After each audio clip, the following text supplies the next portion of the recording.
नमस्कार, प्रणाम, आदाब, सत श्री अकाल, गुड मॉर्निंग एवरीवन। आप देख रहे हैं वायरल सर्च पे आपका favourite programme breakfast news with journalist Parveen. और एक बार फिर आपका बहुत बहुत स्वागत है। हम हाजिर हैं आपके लिए बहुत ही ताज़ा तरीन खबरें लेकर और बहुत ही इंपॉर्टेंट खबरें लेकर, बहुत जानकारी वाली खबरें लेकर और आपको सचेत करने वाली न्यूज़ को लेकर। तो सबसे पहले जैसा कि आप जानते हैं हम सुर्खियों पर नजर दौड़ाते हैं। तो आइए चलते हैं सुर्खियों की ओर। मानेसर में 1810 एकड़ जमीन को बचाने के लिए धरने पर बैठे किसानों की महापंचायत आज। 27 गांवों के लोग महापंचायत में शामिल होंगे और लेंगे अहम फैसला। हरियाणा सरकार के टाउन एंड कंट्री प्लानिंग विभाग के प्रमुख सचिव ने माहिरा बिल्डर को जारी किए आदेश। 6 महीने में सेक्टर 68 के प्रोजेक्ट को पूरा कर आवंटियों को फ्लैट दे। शहर की 17 आवासीय सोसाइटी के स्ट्रक्चर ऑडिट का वर्क ऑर्डर सोमवार को नहीं हो पाया। डेवलपर्स ने अपनी सोसाइटियों के स्ट्रक्चर और आर्किटेक्चरल डिजाइन नहीं करवाए अभी तक जमा। शहर में डेंगू के मरीजों की संख्या में हो रहा है लगातार इजाफा। निजी अस्पतालों में डेंगू के इलाज के लिए बढ़ रही भीड़, जबकि सरकारी आंकड़ों में मात्र 11 मरीज। सोनाली हत्याकांड में गुरुग्राम छानबीन के लिए पहुंची गोवा पुलिस को सुधीर सांगवान के फ्लैट से मिले 3 मोबाइल आभूषण में लगभग 15,000 रुपए नगद, जिन्हें जांच के लिए साथ ले गई गोवा पुलिस। प्रदेश की सबसे बड़ी चोरी के आरोपियों की जमानत अर्जी खारिज। आईपीएस अधिकारी धीरज सेतिया सहित 16 लोग आरोपी। बजगेड़ा इलाके में बीते दिनों वाहन की टक्कर से गंभीर रूप से घायल हुए युवक की इलाज के दौरान मौत। समयपुर बादली में रहता था मृतक प्रमोद कुमार। बिलासपुर थाना क्षेत्र के अंतर्गत आने वाले गांव में एक महिला ने लगाया देवर पर दुष्कर्म का आरोप। रात के समय पति गया हुआ था कंपनी के पीछे से देवर ने घर में घुसकर किया दुष्कर्म।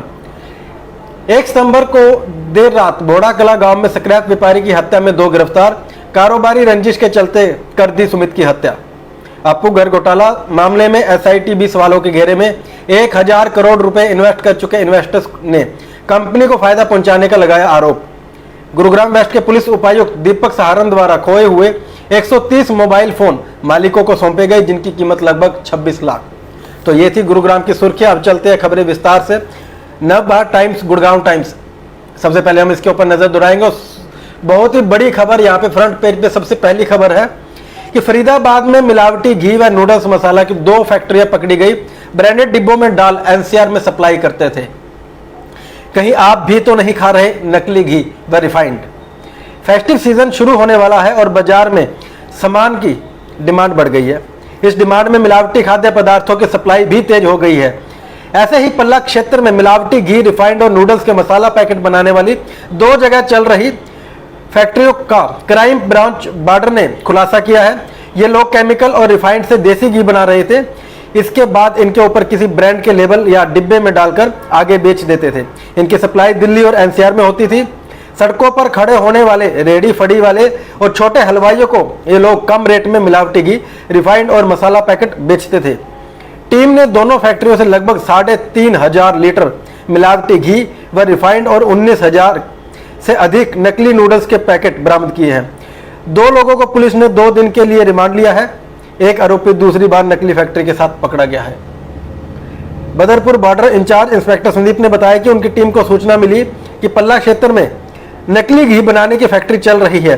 उन्होंने आईपी कॉलोनी सेक्टर 31 में रविवार को रेड की। फैक्ट्री चलाने वाले अतुल को पुलिस ने मौके से गिरफ्तार किया। बहुत ही भयंकर और बहुत ही सचेत करने वाली खबर है कि किस प्रकार जो मिलावटी खाना आपके पास पहुंच रहा है, मिलावटी घी आपके पास पहुंच रहा है, मिलावटी रिफाइंड, तो आपको भी सचेत होने की जरूरत है। और कहीं ना कहीं प्रशासन को उससे भी ज्यादा सचेत होने की जरूरत है कि अभी त्योहारों का सीजन आ चुका है। कहीं ना कहीं मार्केट के अंदर खाने की चीजों की डिमांड बढ़ेगी, तो एक मुनाफाखोरी करने के लिए, सिर्फ मुनाफा कमाने के लिए आम लोगों की जिंदगी को दांव पे लगाना, आम लोगों की सेहत को दांव पे लगाने वाले ऐसे गिरोह पर बहुत सख्ती से नजर रखने की जरूरत है और बहुत सख्त कार्रवाई की भी यहाँ पे जरूरत है। और वहीं पे एक जानकारी यहाँ पे दी गई है कि जो घी खरीद कर लाए हैं उसे ऐसे परखे कि शुद्ध है या कितना गड़बड़। 2-3 टिप्स हम आपको बताना चाहेंगे कि देसी घी को आप कैसे चेक कर सकते हैं कि वो असली है या नकली। एक बर्तन में 1 चम्मच घी गर्म कर लें। घी तुरंत पिघल जाएगा, गहरे भूरे रंग में बदल जाता है तो यह शुद्ध है। बड़ा ही सिंपल सा कॉन्सेप्ट है कि आपको 1 चम्मच घी गर्म करना है। अगर वो गर्म होकर गहरे भूरे रंग में कन्वर्ट हो जाता है तो आप समझ सकते हैं कि यह प्योर है। और उसके बाद हथेली में 1 चम्मच घी डालें या खुद ही पिघलना शुरू कर दे तो समझ ले कि वह शुद्ध है। कि आपको 1 चम्मच घी अपनी हथेली पे रखना, अगर वह खुद ब खुद पिघलना शुरू हो जाता है तो आप मान सकते हैं कि यह शुद्ध है। ऐसी जानकारियां नवभारत टाइम्स के द्वारा दी गई है और बहुत ही जरूरी जानकारियां हैं जो आप सभी के लिए हैं, गृहिणियों के लिए खास तौर पे, कि वो अपने परिवार की सेहत का ध्यान रख सकें। घी को हथेलियों पर रगड़ते ही वह जम जाए और खुशबू आनी बंद हो जाए तो वह नकली है। यह भी आप निशानियां हैं। और उसके बाद अगली खबर पे चलते हैं हम कि 6364 किलोग्राम प्लास्टिक जब्त। सिंगल यूज प्लास्टिक को रोकने के लिए लगातार प्रशासन कार्रवाई कर रहा है, लेकिन 2 महीने बीत जाने के बाद भी अभी तक पूर्णतः लगाम नहीं लग पाई है। सिंगल यूज प्लास्टिक के खिलाफ ड्राइव जारी है। अभी तक 13.5 लाख रुपए का चालान टीम कर चुकी है। यह चालान 1 जुलाई से 4 सितंबर तक हुए हैं। 1 जुलाई से 4 सितंबर तक आप देख सकते हैं कि 13.5 लाख रुपए के चालान कट चुके हैं, लेकिन कहीं ना कहीं प्रशासन को चकमा देने का प्रयास किया जा रहा है। नगर निगम की टीमें शहर की मुख्य मार्केट, सब्जी मंडी और दुकानों पर जाकर यह चालान कर रही है। निगम की टीमों ने अभी तक 1656 चालान किए हैं, 6364 किलोग्राम प्लास्टिक जब्त किया है, जबकि 13,62,000 रुपए का जुर्माना किया है। इसमें से 7,90,000 रुपए की वसूली की गई है, जबकि निगम की टीमों ने लोगों को जागरूक करने के लिए 48 कार्यक्रम भी किए गए हैं। नगर निगम द्वारा आम जनता को जागरूक करने का भी प्रयास किया जा रहा है कि आप जब भी बाजार में जाएं, दुकानदारी करने के लिए जाएं, तो कपड़े का थैला, जूट का थैला अपने साथ लेके जाएं। आप दुकानदार से प्लास्टिक की थैलियां, प्लास्टिक की पन्नियां न मांगे। सिंगल यूज प्लास्टिक पर रोक लगाने की बहुत ज्यादा यहाँ पे सख्त जरूरत है। सोनाली का सामान गोवा ले गई पुलिस, कोर्ट को सौंपी लिस्ट। रविवार को गुड़गांव में ठहरी गोवा पुलिस नोएडा भी गई। सोनाली फोगाट हत्याकांड में जांच के लिए गुड़गांव पहुंची पुलिस की टीम सोमवार दोपहर बाद अपनी कार्रवाई पूरी कर लौट गई। गोवा पुलिस सोमवार को गुड़गांव कोर्ट परिसर पहुंची और फ्लैट से बरामद सामान की लिस्ट के बारे में जानकारी दी। टीम ने बताया कि यह सामान जब्त कर हम गोवा ले जा रहे हैं। गोवा पुलिस की टीम रविवार दोपहर गुड़गांव के सेक्टर 102 की MR गुड़गांव ग्रीस सोसाइटी पहुंची थी। यहां सुधीर सांगवान के फ्लैट पर गई और पुलिस की मौजूदगी में 4 घंटे तक तलाशी चली। इस दौरान टीम ने फ्लैट से ज्वेलरी, सोनाली के पासपोर्ट, ID कार्ड समेत अन्य दस्तावेज, घड़ी आदि बरामद किए। वहीं पहले जो कहा जा रहा था कि सुधीर सांगवान ने टावर 4 में फ्लैट नंबर 901 को किराए पर लेने के लिए सोनाली फोगाट को पत्नी बताया था, यह बात जांच में साबित नहीं हुई।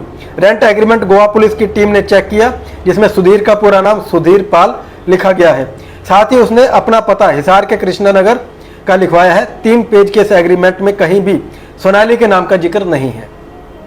तो कहीं ना कहीं पूरी मुस्तैदी के साथ गोवा पुलिस भी जांच में जुटी हुई है, लेकिन देखना यह होगा कि क्या सोनाली फोगाट के हत्यारों पर शिकंजा कस पाएगी पुलिस, क्या सोनाली फोगाट के परिवार को न्याय मिल पाएगा। यह जांच का विषय है और समय आने पर इसका खुलासा हो पाएगा। अगली खबर की ओर चलते हैं। फ्लैट्स की रजिस्ट्री न करवाने पर बिल्डर का लाइसेंस कैंसिल करने की सिफारिश।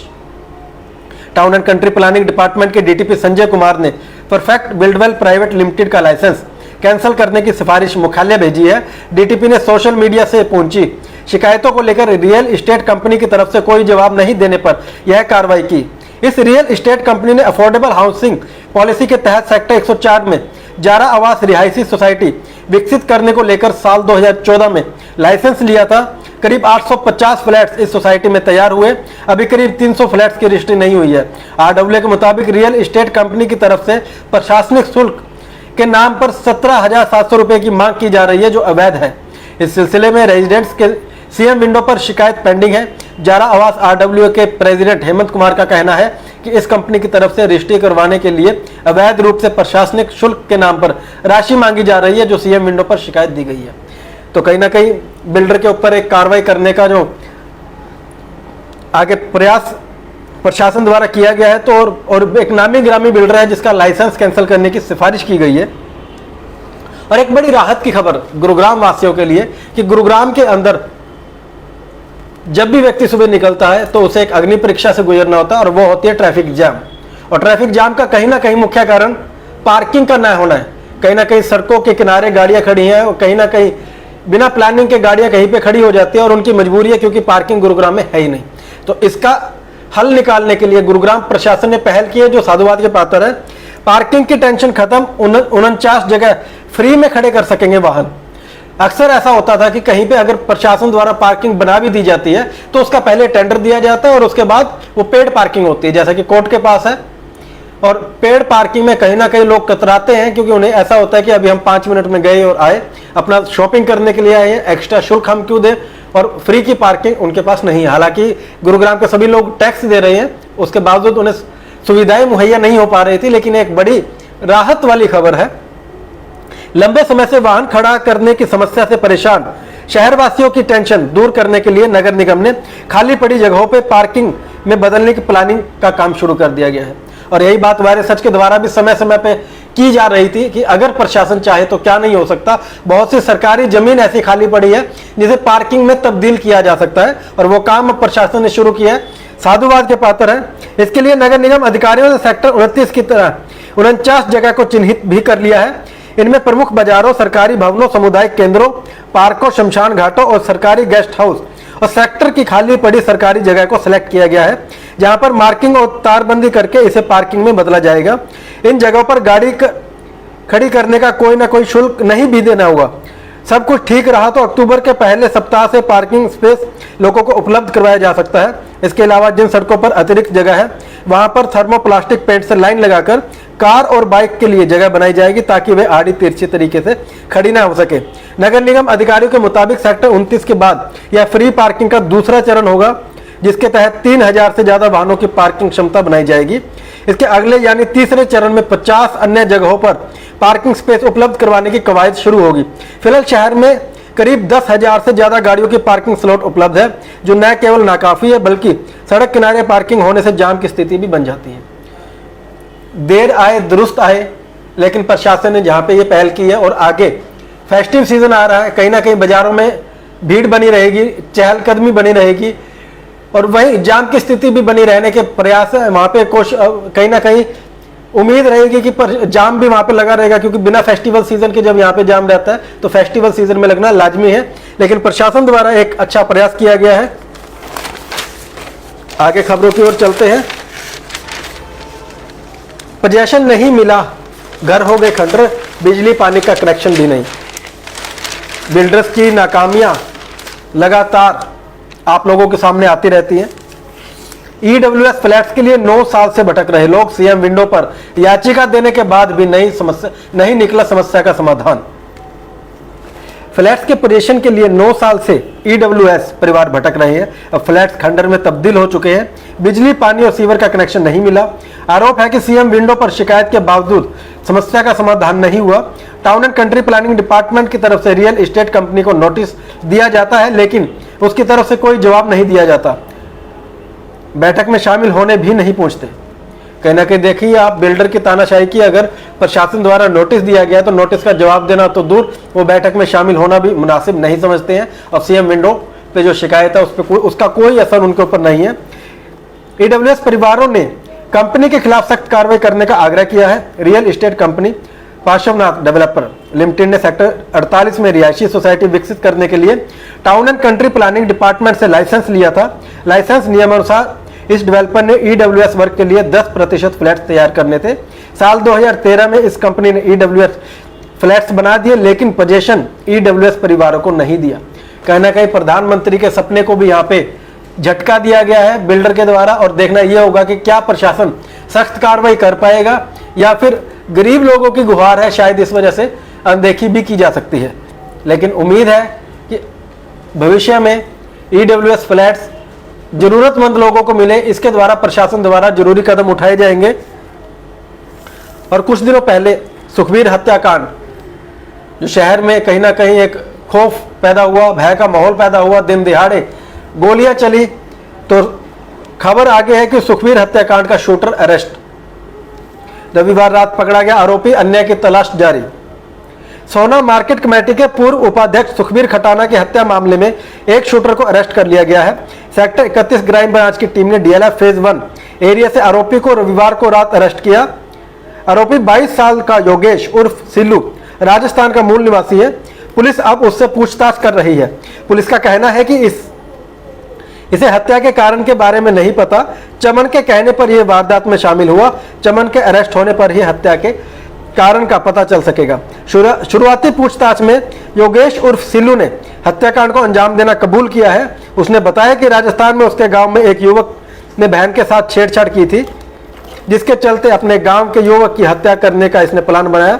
इसी क्रम में ये चमन से आकर मिला और उसने पूरी कहानी बताई। उसे कहा कि बदला लेने के लिए मेरी मदद करो। आरोप है कि चमन ने इससे पहले कहा कि पहले मेरा बदला लेंगे, मुझे अपने जीजा भाजपा नेता व सोना मार्केट कमेटी के पूर्व उपाध्यक्ष सुखबीर खटाना की हत्या करनी है, जिसके चलते आरोपी योगेश उर्फ सिल्लू वह राजस्थान से आया। इसके साथ अन्य साथी चमन का बदला लेने में मदद करने को तैयार हो गए, लेकिन इस वारदात के बाद ये राजस्थान जाकर योगेश उर्फ सिल्लू का बदला अभी तक नहीं ले सके थे। एक और हत्या होनी बाकी थी, जिस किसी न किसी वजह से वो टल गई। ये वारदात गुरुवार 1 सितंबर की दोपहर करीब 3:30 बजे हुई थी। रिठोस गांव का रहने वाला सुखबीर अपने दोस्त के साथ कार में सवार होकर शोरूम पर कपड़े लेने गया था। इसके अंदर घुसते ही 4 हमलावर अंदर घुसे और गोलियां चलाने लगे। सुखबीर को इन्होंने गोलियां मारी और फरार हो गए। मृतक के बेटे अनुराग ने सीसीटीवी फुटेज देख पुलिस को बयान दिया कि इनमें से एक उसके रिश्ते में मामा चमन है। आरोपी स्विफ्ट कार में सवार होकर यहां से फरार हुए। वे अपनी क्रेटा कार परिचित के पास छोड़कर उसकी स्विफ्ट कार लेकर आए थे। तो कहीं ना कहीं एक बड़ी कामयाबी पुलिस के हाथ लगी है कि एक आरोपी गिरफ्तार हो चुका है और उम्मीद करते हैं कि बहुत जल्द बाकी आरोपी भी सलाखों के पीछे होंगे और कहीं ना कहीं एक हत्याकांड का खुलासा यहाँ पे प्रॉपर रूप से हो पाएगा। और दूसरा जो एक हत्याकांड उसी अगले दिन हुआ था, स्क्रैप व्यापारी हत्याकांड में भी 2 लोगों को गिरफ्तार कर लिया गया है।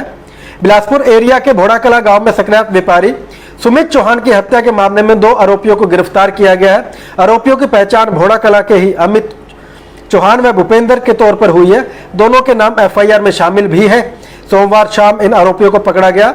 हत्या की यह वारदात गुरुवार यानी 1 सितंबर की रात करीब 10 बजे हुई थी। भोड़ाकला निवासी सुमित स्क्रैप का व्यापार करता था। आईएमटी समेत अन्य एरिया की कंपनियों व वेयर हाउस से स्क्रैप उठाता था।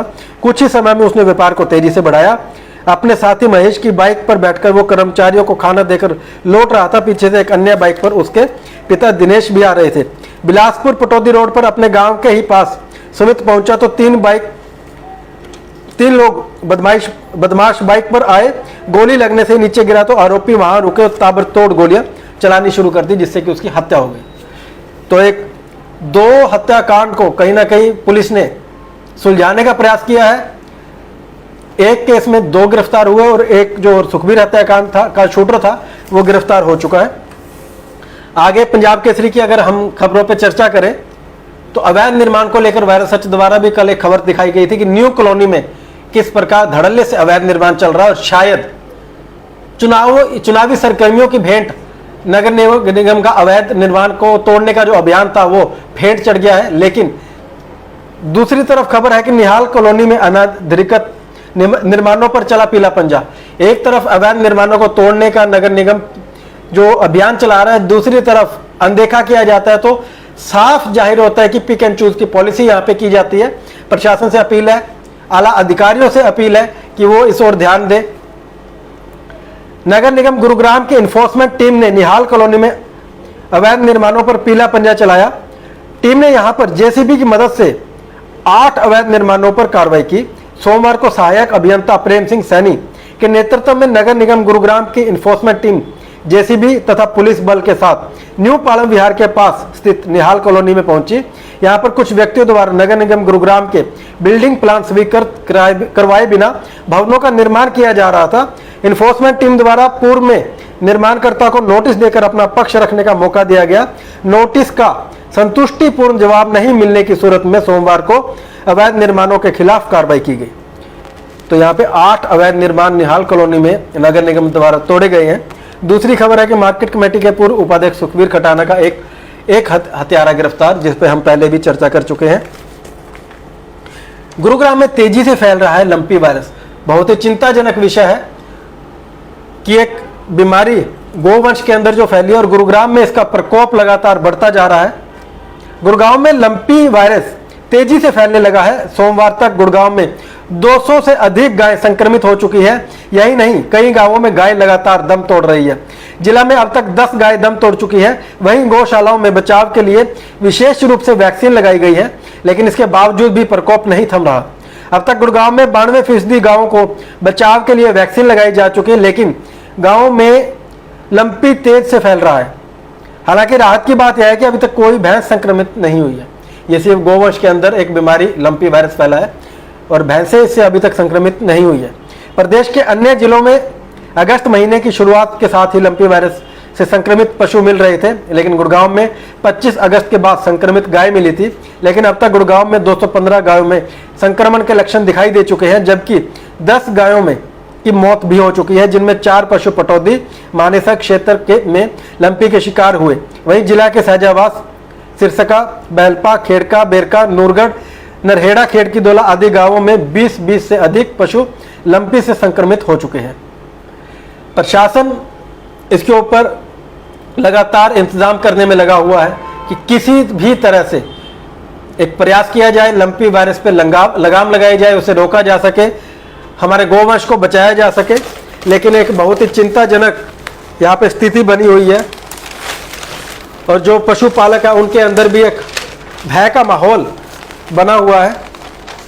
और आगे खबर पे अगर हम नजर दुराए तो फर्जी पुलिस कर्मी बन सूडान के नागरिक से 60,000 झपटे। सदर थाना क्षेत्र में फर्जी पुलिस बनकर सूडान के नागरिक से 60,000 रुपए के डॉलर व दिरहम झपटने का मामला सामने आया है। पीड़ित सूडान से यहां उपचार कराने के लिए आया था। पुलिस ने केस दर्ज कर छानबीन शुरू कर दी है। पुलिस को दी शिकायत में सूडान मूल के मोहम्मद मुस्तफ़ा ने पुलिस को दी शिकायत में बताया कि वह अपना उपचार करवाने के लिए यहां गुड़गांव के मेदांता अस्पताल में आया है। वह यहां सेक्टर 38 स्थित एक गेस्ट हाउस में ठहरे हुए हैं। वह शनिवार को मेदांता अस्पताल में थे और रात को करीब 8 बजे गेस्ट हाउस जा रहे थे। इसी दौरान एक कार से 2 युवक नीचे उतरे। उन्होंने खुद को पुलिसकर्मी बताया और उससे पासपोर्ट और वीजा मांगा। दोनों दस्तावेजों को देखने के बाद बैग भी जांच के लिए मांगा। आरोपियों ने बैग में रखे 20,000 भारतीय मुद्रा, 300 अमेरिकी डॉलर और 800 दिरहम निकाल लिए और कार में बैठकर फरार हो गए। इस घटना के बाद वह बुरी तरह से सहम गए और गेस्ट हाउस संचालक को बताया। उसके बाद वह शिकायत के लिए थाने में पहुंचे। मामले में जांच अधिकारी का कहना है कि पुलिस ने पीड़ित की शिकायत पर केस दर्ज कर और जांच शुरू कर दी है। पुलिस घटनास्थल के आसपास लगे सीसीटीवी फुटेज की जांच कर रही है। जल्द ही आरोपियों की पहचान कर उनको गिरफ्तार कर लिया जाएगा। तो कहीं ना कहीं एक शर्मनाक खबर भी है कि विदेशी अगर हमारे देश में इलाज करवाने के लिए आते हैं और उन्हें ऐसी लूटपाट का सामना करना पड़ता है, तो कहीं ना कहीं जहां तो उन्हें पीड़ा होती है, वहीं हमारे देश का नाम भी कहीं ना कहीं नीचे होता है। तो बदमाशी, चोरी डकैती, लूटपाट, कोई भी ऐसा काम ना करे। जहां तो एक तरफ हमने आज़ादी का 75वां साल, आज़ादी का अमृत महोत्सव बनाया, हर घर पर तिरंगा लगाकर राष्ट्रभक्ति की भावना बच्चे बच्चे में रोपित करने का प्रयास किया, वहीं दूसरी ओर ऐसे कारनामे कुछ तुच्छ लोगों द्वारा किए जाते हैं कि देश का नाम डुबाने में वो कहीं कसर नहीं छोड़ते हैं। दैनिक जागरण की गुरुग्राम एडिशन की अभी हम बात करेंगे। पेयजल लाइन टूटने से सेक्टर 10A में पानी का संकट। सेक्टर 10A में पेयजल लाइन टूटने से सोमवार सुबह कई घरों में पानी नहीं पहुंचा, वहीं कुछ घरों में गंदा पानी पहुंचा। समस्या से लोगों ने नगर निगम के अधिकारियों को अवगत भी करवा दिया, लेकिन सुनवाई नहीं हुई। यहां रहने वाले राहुल तथा सुरेश ने बताया कि पाइपलाइन शनिवार को टूट गई, जिससे जल आपूर्ति होने पर हजारों लीटर पानी सड़क पर बह जाता है। समीपवर्ती घरों में तो पानी कम दबाव से आ रहा है। सेक्टर की अंतिम लाइन तथा पीछे की कॉलोनियों में पानी नहीं पहुंच पा रहा। जल आपूर्ति जब बंद हो जाती है तो सड़क पर एकत्र पानी पाइपलाइन में वापस चला जाता है। जल आपूर्ति आरंभ होने पर गंदा पानी लोगों के घर पहुंचता है। पाइपलाइन टूटने से 50 से अधिक घरों में एक बूंद पानी नहीं पहुंच रहा। कमला तथा दिव्या ने बताया कि रविवार को उन्होंने टैंकर मंगवाकर दिनचर्या के काम पूरे किए। कई लोगों ने समस्या को लेकर वीडियो बनाकर सोशल मीडिया पर भी वायरल किया। तो कहीं ना कहीं प्रशासन को जागरूक होने की जरूरत है। सेक्टर 10A वो सेक्टर जिसमें अनेक सत्ता पक्ष के लोग रहते हैं, कद्दावर नेता रहते हैं। कहीं ना कहीं सत्ता पक्ष भाजपा का जिला कार्यालय भी पहले वहां पे था, अभी तो गुरुकमल बन चुका है, वहां पे जिला कार्यालय भी था। सुधा यादव का पूरे जिले में बहुत स्वागत हो रहा है, लेकिन उनके घर के पास ही पानी की पाइपलाइन टूटी हुई है जिसका कोई सुनवाई नहीं हो पा रही है। तो बहुत छोटे छोटे काम है, लेकिन इससे जो परेशानियां आम जनता को भुगतनी पड़ती है वो बहुत बड़ी है। और कहते हैं कि बेटी बचाओ बेटी पढ़ाओ एक अभियान है केंद्र सरकार का। लेकिन दूसरी ओर आपको एक बड़ी खबर यहाँ पे बताया फ्रंट पेज पे दैनिक जागरण ने लगाई है, और साधुवाद दैनिक जागरण का भी ऐसे मुद्दों को उजागर किया है कि राजकीय विद्यालय में छात्राएं रोल नंबर से लगाती हैं झाड़ू। वो पढ़ने जाती है और वहां पे झाड़ू लगाने जाती हैं। मानेसर के राजकीय कन्या विद्यालय में सफाई कर्मी नहीं होने से छात्राओं को खुद सफाई करनी पड़ रही है। गांव के स्कूल में करीब 2 माह पहले सफाई कर्मी सेवानिवृत्त हो गया था। इसके बाद यहां सफाई कर्मी की नियुक्ति नहीं की गई है। इससे स्कूल परिसर में कई जगह कूड़ा फैला है। परेशान होकर स्कूल की छात्राओं ने खुद ही सफाई करने का जिम्मा उठाया। स्कूल की छात्राएं रोल नंबर के अनुसार अब स्कूल में सफाई करती हैं। तो बड़ी शर्मनाक खबर है। सीएम साहब, एक तरफ तो विपक्ष के द्वारा सरकारी स्कूल को बंद करने के खिलाफ आवाज उठाई जा रही है, वहीं आपके द्वारा स्टेटमेंट दी जा रही है कि सरकारी स्कूलों को बंद नहीं किया गया, मर्ज किया गया। आप कुछ भी करें, उसे बंद करें, मर्ज करें, लेकिन ऐसे हालात प्रदेश के बच्चों के नहीं होने चाहिए कि उन्हें खुद वहां पे जाके झाड़ू लगाना पड़ रहा है। अगर एक वहां पे सफाई कर्मी रिटायर हो चुका है तो उसकी जगह प्रदेश के अंदर, प्रदेश कहीं ना कहीं आपके की नजरों में भी है कि बेरोजगारी में नंबर 1 है, तो किसी एक व्यक्ति को वहां पे रोजगार दिया जा सकता है। और जो बच्चे पढ़ने आ रहे हैं वो पढ़कर देश का भविष्य बनेंगे, देश के नेता बनेंगे, देश के इंजीनियर बनेंगे, देश के डॉक्टर बनेंगे। लेकिन आप कोई इस बात पे संज्ञान लेना होगा। और माहिरा होम्स प्रोजेक्ट के जो पीड़ित थे उनके लिए एक अच्छी और राहत भरी खबर है कि माहिरा होम्स प्रोजेक्ट का लाइसेंस किया बहाल, 1500 आवंटियों को मिली राहत। अभी सुर्खियों में हमने इसका जिक्र किया था। अब थोड़ा डिटेल से इस खबर के ऊपर जाते हैं, क्योंकि यह मुद्दा वायरल सच के द्वारा भी बड़ी बुलंदी से उठाया गया था। माहिरा होम्स के प्रोजेक्ट के जो पीड़ित थे उन्होंने बहुत बार साधुवाद भी किया और पूरे मीडिया ने माहिरा होम्स का सपोर्ट किया। तो आज माहिरा होम्स के लोगों को राहत मिली है। टाउन प्लानिंग विभाग के निदेशक द्वारा 9 मई को साई आईना फार्म्स माहिरा होम्स के सेक्टर 68 स्थित अफोर्डेबल हाउसिंग सोसाइटी के लाइसेंस रद्द के आदेशों को लेकर अतिरिक्त मुख्य सचिव अरुण गुप्ता ने सोमवार को एक अपील पर फैसला सुनाते हुए पलट दिया। इसके बाद बिल्डर का लाइसेंस बहाल हो गया है। माहिरा होम्स बिल्डर प्रबंधन को 6 माह के भीतर प्रोजेक्ट को पूरा कर आवंटियों को फ्लैट हैंडओवर करने का आदेश भी दिया गया है। तो बहुत बड़ी राहत भरी खबर है। एक और खबर है यहाँ पे, रिश्वत लेता एक और हेड कांस्टेबल गिरफ्तार। अभी 2 दिन पहले की अगर खबर की हम बात करें कि पटौदी रोड चौकी पर एक सिपाही को गिरफ्तार किया गया था, और वहीं अब एक और यहाँ पे खबर सामने है। किसी भी मामले में समझौता कराने के नाम पर रिश्वत का खेल शुरू हो गया है। 24 घंटे के भीतर ही पुलिस कर्मियों की गिरफ्तारी होने से यह बात सामने आई है। शनिवार शाम डीएलएफ फेज 2 थाने में तैनात हेड कांस्टेबल प्रदीप कुमार को 2000 रुपये रिश्वत लेने के आरोप में गिरफ्तार किया गया, जबकि रविवार शाम पटौदी चौकी के में तैनात हेड कांस्टेबल महेश कुमार को 20,000 रुपये रिश्वत लेते गिरफ्तार किया गया था। दोनों की गिरफ्तारी से उन सभी मामलों पर प्रश्न चिन्ह खड़ा हो गया है जिनमें दोनों पक्षों के बीच समझौता होने की बात पुलिस करती है। दोनों को न्यायिक हिरासत में भौंसी जेल भेजा जा चुका है। तो कहीं ना कहीं खाकी पर भी सवालिया निशान समय समय पर लगते आए हैं, और एक ये बड़ा सवालिया निशान है कि 24 घंटे के अंदर ही 2 चौकियों में पुलिस कर्मियों को गिरफ्तार किया गया है। अधिग्रहण के विरुद्ध महापंचायत आज 1810 एकड़ जमीन के अधिग्रहण पर किसान कर रहे विरोध, कई प्रदेश के किसान पंचायत में होंगे शामिल। मानेसर क्षेत्र के गांव कासन, कुकड़ोला खो और सहरावन की 1810 एकड़ जमीन के अधिग्रहण के मामले के विरोध में अन्य प्रदेशों से भी किसान आकर मानेसर तहसील के सामने महापंचायत करेंगे। इस पंचायत के लिए किसानों ने देश भर से किसानों को न्योता भेजा है। इस पंचायत में किसानों द्वारा मांगी गई इच्छा मृत्यु को लेकर जिला उपायुक्त से सवाल पूछा जाएगा। इसके साथ ही आगे की रणनीति भी तैयार की जाएगी। इस पंचायत में किसान नेता राकेश टिकैत, गुरनाम सिंह चढ़ूनी और योगेंद्र यादव के आने की संभावना भी जताई जा रही है। तो कहीं ना कहीं ऐसी संभावनाएं लग रही है कि एक बड़ा किसान आंदोलन गुरुग्राम में भी हो सकता है अगर 1810 एकड़ की जमीन पर किसानों को न्याय नहीं मिला। लेकिन आगामी पंचायत के चुनाव भी नजदीक है, नगर निगम गुरुग्राम के चुनाव भी निकट है। ऐसे चुनावी माहौल में देखना होगा कि सरकार कितनी तत्परता से इसके ऊपर संज्ञान लेती है, कैसे आंदोलन को शांत करेगी, कैसे किसानों को शांत करने का यहाँ पे प्रयास किया जाएगा। तो ये थी आज की मुख्य खबरें, सुर्खियां और विस्तार से खबरें हमने यहाँ पे डिस्कस की। तो हम आपसे रोजाना मिलेंगे इसी समय इसी प्लेटफॉर्म पे। आप देखेंगे breakfast news with journalist Parveen.